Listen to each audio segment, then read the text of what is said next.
everyone, welcome back to Brace for Impact. I'm Blopple. You'll usually see me playing the Rebels or the Republic on Brace for Impact. Today we wanted to bring you guys a little bit of a different video. We're going to do some analysis of this match that we played recently between the Republic and the Separatists.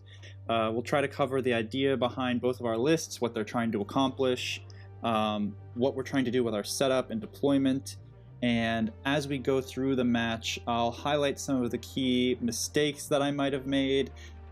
You know, I am by no means the world's best Armada player, but I'm always trying to get better. So I'm going to try to do maybe a series of videos here, and the intent will be, you know, maybe we can all get better together.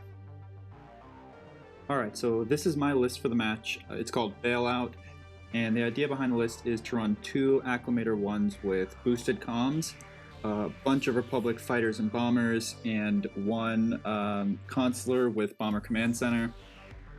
The idea was to keep the Acclamators back, have the bombers do a bunch of damage, and to kind of just crush the opponent that way. Alright, so let's take a look at my opponent's list playing the Separatists this time.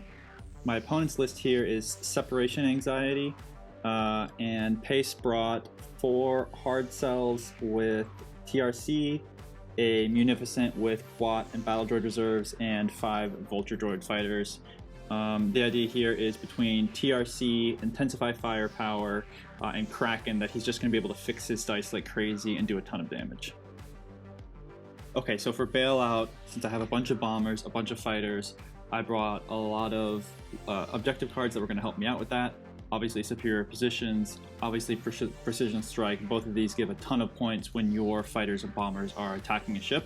I also brought Jamming Barrier because most of my ships don't do great at long range, so I wanted to give the option of cutting them off, preventing them from shooting until we got nice and close. So Pace is playing the Separatists here. He's looking at my objective cards, and he ends up picking, I think it's Precision Strike here.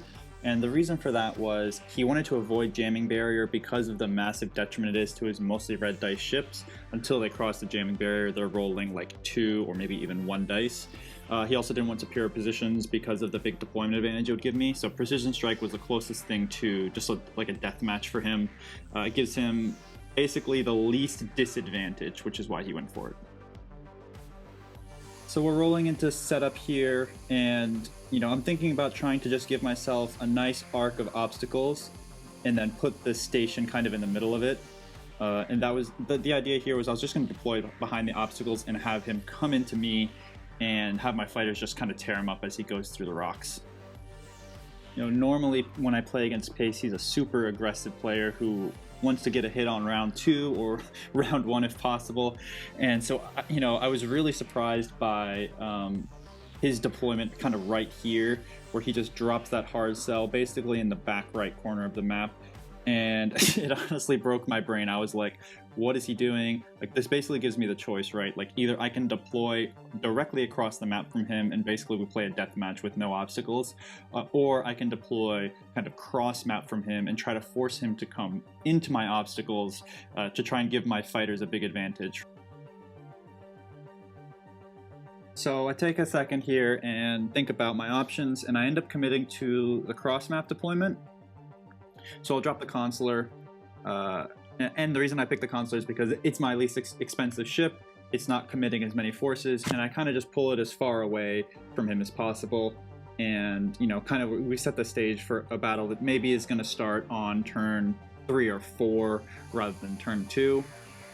We'll speed up through the rest of our deployment phase here, because basically I'm just going to drop all of my squadrons to see as much of his stuff as I can without committing my Acclamators, because they have boosted comms, so I can kind of drop them in a wider range of spots than you normally would be able to and still get those squadrons where they need to be. Gosh, and then he drops the Munificent kind of pointed away from me.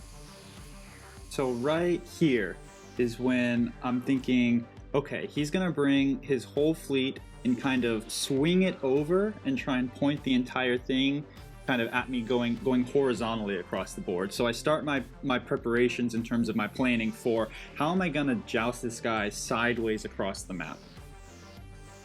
The rest of deployment is just us kind of placing our squadrons. All the key players are down, and I'm thinking actually at this point that I'm in a really bad situation, just because it's going to take so long for us to start fighting. I don't think I'll be able to whittle him down in time. So here we go into round 1, and the first thing he's going to do is start activating his hard cells. I'm going to speed us up through a lot of this stuff where we're kind of just posturing.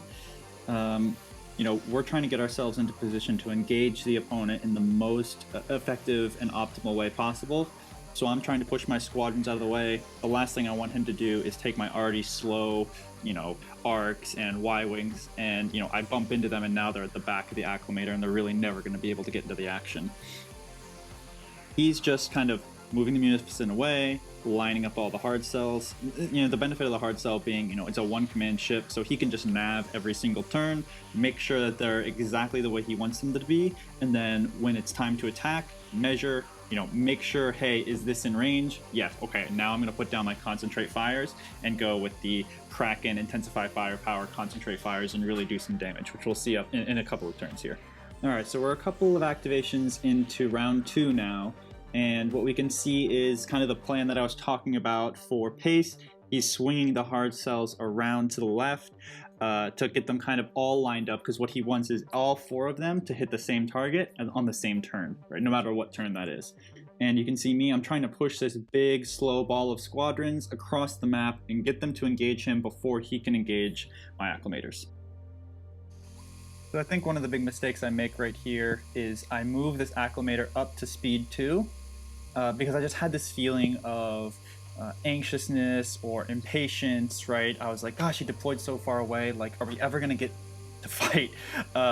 Even though it's only round 2, I felt the need to speed it up, which you'll see kind of has consequences later when it really starts sticking out in front of a lot of the fleet. Which is really not the idea behind my list. I was just talking about how I want the squadrons to kind of engage him first, take advantage of my boosted comms, but the fact that I sped up this Acclamator meant that I had to speed up the other Acclamator, and kind of everything starts to fall apart from there. So we're heading into round 3 now, and you can kind of see that Pace's plans are unfolding nicely. It's really kind of the beginning of where I start to make a few mistakes that set the match in kind of another direction. The first thing that goes wrong here is I decide to move this consular up to speed 4 right here. Oh, yeah, I just wanted to jump him ahead of that rock with no reason, right? Like, there's nothing that he could be doing up here. He has no shots, and now, he's just supposed to be a bomber command center, but instead he is up in the front getting shots from multiple enemy ships here, and it's just kind of a disaster for the consular frigate. He really should not have been moved forward. If anything, I should have slowed him down, but I just had so many squadrons in the way that I was prioritizing not bumping them over the positioning of my ship, which is really not the right move.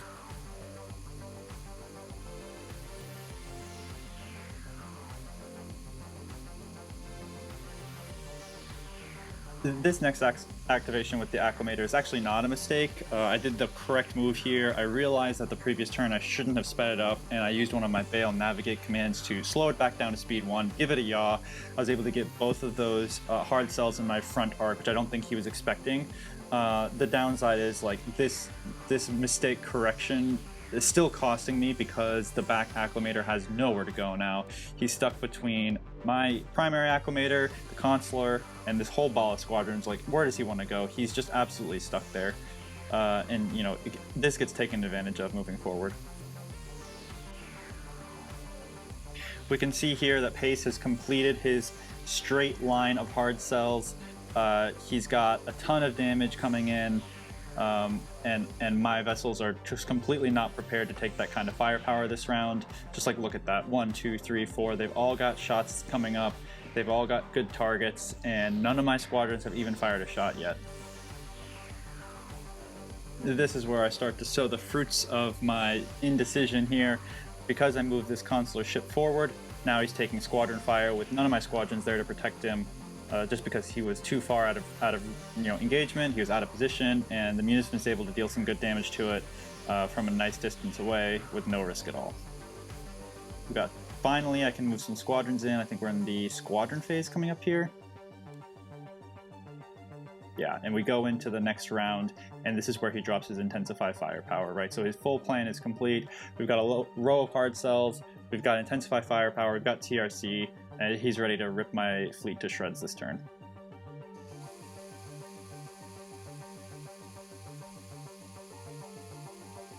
So what Pace is doing on his engagement turn is he's taking his first hard cell and making sure that it can get into close medium range. That'll activate Kraken for the rest of his fleet. So you got, this guy here, he's nice and close now. Well, technically medium.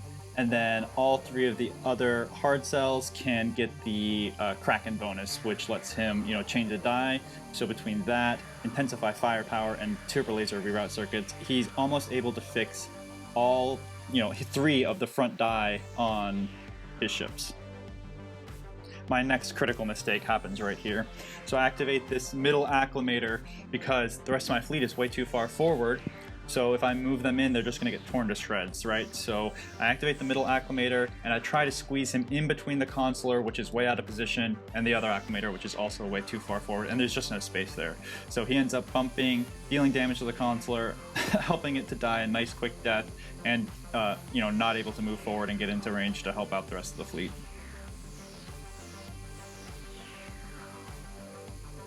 My squadrons here have still been unable to actually deliver any damage to his fleet, which is the big problem here. This whole fleet is designed to get the squadrons out front, crushing his fleet, and then when they finally get into range, the Acclamators finish them off.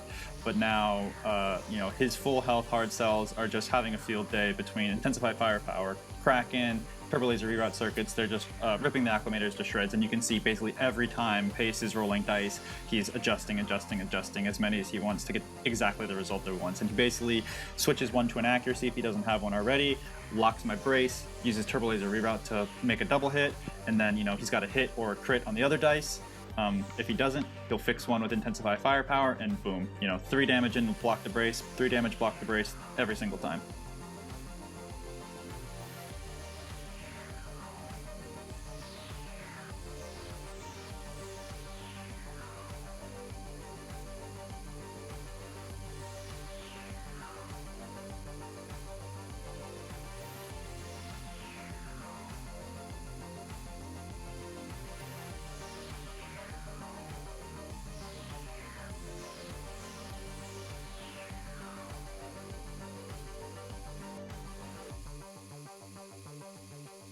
As we kind of watch the rest of this match play out, I think the conclusion is kind of foregone here. Most of the damage dealing capabilities of my fleet weren't able to get in to deliver the punch to his hard cells before they were able to kind of tear my ships apart with their 4 dice fixing from Kraken, Intensify Firepower, Turbo Laser Reroute Circuits, which is going to result in me basically being completely wiped off the board here by the end of, I think it's turn 5, top of turn 6. So I just want to take a few minutes and talk about maybe what I learned from this battle, some things that you can do differently, and maybe how to engage a heavy joust fleet like Separation Anxiety. So I think the first thing is Precision Strike might not be the best objective card here for me. I need to make sure that all of the objective cards that I've got are helping me to maintain distance or be protected from damage until my squadrons can do their thing.